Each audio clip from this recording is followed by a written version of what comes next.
King Charles is set for a coronation of sorts today, as he will be presented with the honours of Scotland, the Scottish crown jewels, at a national service of thanksgiving later today. The service will be held at St Giles Cathedral in Edinburgh, and the special occasion will be marked with a host of festivities, including a people's procession, a royal procession, a 21-gun salute and an RAF flypast. But not everyone will be celebrating today, as the Scottish Greens will be staging a protest outside Holyrood, and a historian has criticised the proceedings as a poor man's reenactment of the lavish coronation hosted at Westminster Abbey in May.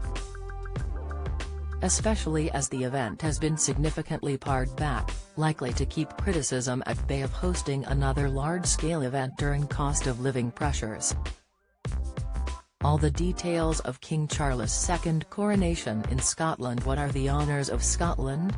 The honours of Scotland are the oldest crown jewels in Britain and contain some of the most important pieces of the Scottish royal regalia, including a crown, sceptre and sword made of gold, silver and precious gems. They date back to the late 15th and early 16th century. Read more here.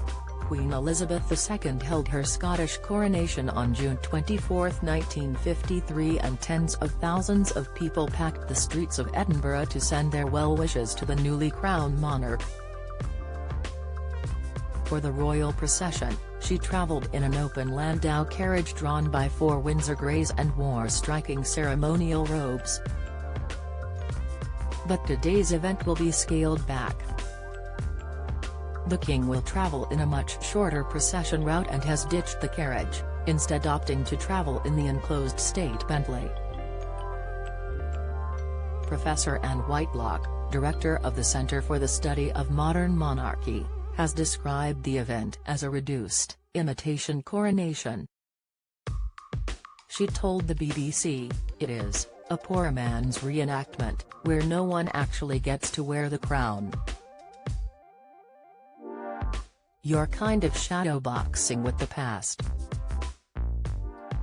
The reason monarchs celebrate their coronation separately in Scotland is to mark the fact he is not only the King of England but also the King of Great Britain, following the union of the crowns in 1603. The first repeat coronation took place after King Charles's crowning at Westminster Abbey in 1625. The Scottish Parliament requested the monarch also be crowned north of the border.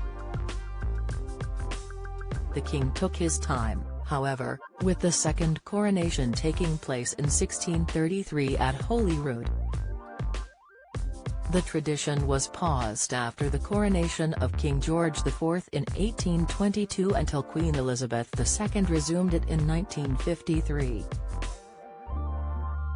Don't miss Princess Kate's little-known new title that she'll use at Scottish coronation. Insight: King Charles dealt huge blow as Scotland rakes in profits from Crown Estate. Latest, staggering amount: King's mortgage would have surged with interest rate hikes. Research, but the event, which culminates in a national service of thanksgiving at 2:15 p.m. where the King will be presented with the honours of Scotland, appears to have lost its relevance and many are criticising it.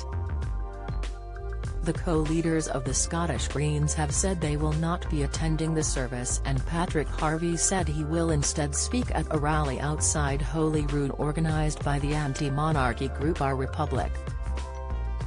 Confirming her intention not to attend Wednesday's ceremony, Lorna Slater said, "In 21st century Scotland, the monarchy is nothing to celebrate." She added, "It is an out-of-date and undemocratic institution. How can we justify a system that allows one family to enjoy so much unearned wealth and privilege at a time when millions of people have so little?"